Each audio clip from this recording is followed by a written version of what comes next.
Hello, America. It's Eric Erickson. These are the four things you need to know this October 13th. First, the president is headed home now after a very historic moment in the Middle East, speaking before the Knesset in Israel, one of only three presidents to do so. And then in Egypt at Sharm el-Sheikh, surrounded by world leaders praising him for bringing peace to the Middle East. The president of Pakistan noting how the president brought peace to Pakistan and India in what could have become a nuclear war. The leaders of Azerbaijan and Armenia in the room, noting that the president brought peace to them as well. All of them suggesting he probably should get next year's Nobel Peace Prize. In the meantime, the hostages are home, been released to the Red Cross by Hamas, and now the remaining bodies of Israeli hostages who died in captivity have also been released to Israel. The president heading back to the domestic matters, dealing with the shutdown. The optics of this are pretty striking. So the president's been in the Middle East. He's been on the world stage. World leaders united, praising President Trump's leadership. And here at home, Hakeem Jeffries, Chuck Schumer, they're in the witness protection program, it seems. Nowhere to be seen. Mike Johnson blasting them for continuing to keep the government down. The president has now found the money to be able to pay soldiers this coming week, so the military will get paid. The Democrats, though, can't figure out the shutdown.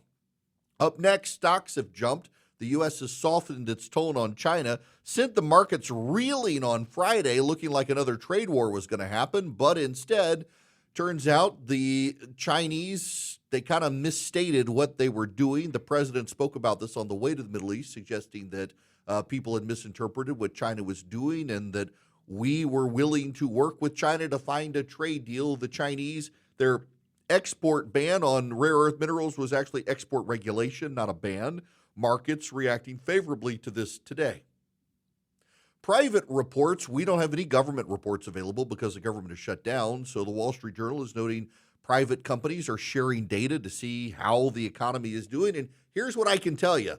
The private sector, it looks like it's growing. It looks like consumers are spending. In fact, the people at the top 25% of the economy are spending way more than the bottom 75%, and that's keeping the economy going. The wealthy and the upper middle class are doing their part to float the economy, but nobody else can make ends meet. Defaults are growing. People are falling behind on credit card payments. People are falling behind on automobile payments. People are starting to fall behind on mortgages, which is a problem. Hiring has ground to a halt. Now, how do the private sector businesses interpret this? I hate to be a broken record here, but the businesses themselves are saying they're eating the cost of tariffs, so they're not hiring people and they're not growing wages. They don't have the money to hire new people, so they're making do with what they have. And more importantly, and this is a red flag that you got to pay attention to, they're trying to use AI to bring efficiencies to businesses in lieu of hiring new people because of the cost they're having to pay to eat the tariffs for everybody else. Now, last one, and this is a big one. Let me give you a quote. You can't constantly lecture people without acknowledging that you've got some blind spots too, and that life's messy. That's Barack Obama telling podcaster Mark Moran that the Democrats have gotten out of touch in large part because of progressives. In fact, this is another direct quote from Barack Obama. I think this was a fault of some progressive language, was almost asserting a holier-than-thou superiority. That's not that different from what we used to joke about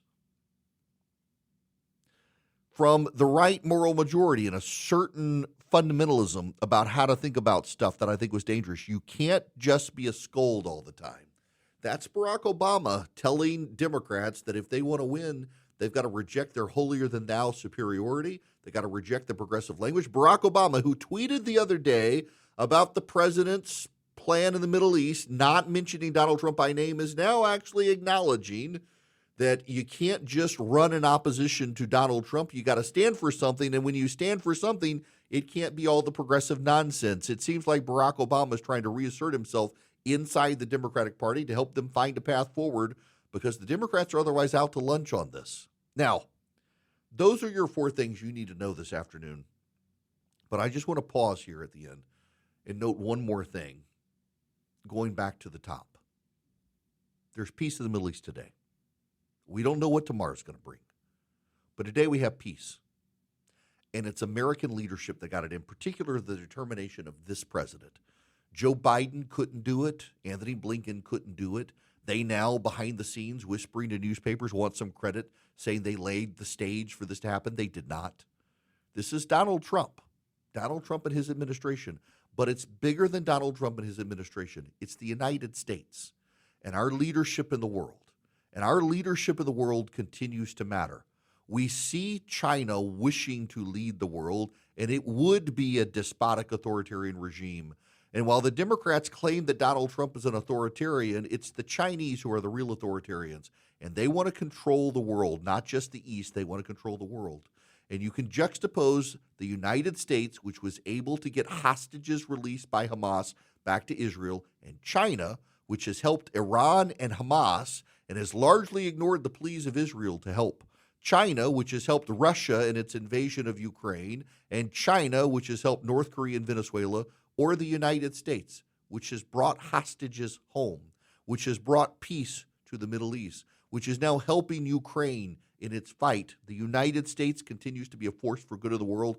Do not listen to the people who would criticize this country or criticize this deal. What Donald Trump has been able to pull off is remarkable, and he gets credit for it. But the United States gets credit for it, not just Donald Trump, and that's a good thing. Those are your 4 things to know in a broader picture as well. I'm Eric Erickson. Hope you have a great day. Please stay informed, stay engaged, and please, above all else, keep the faith.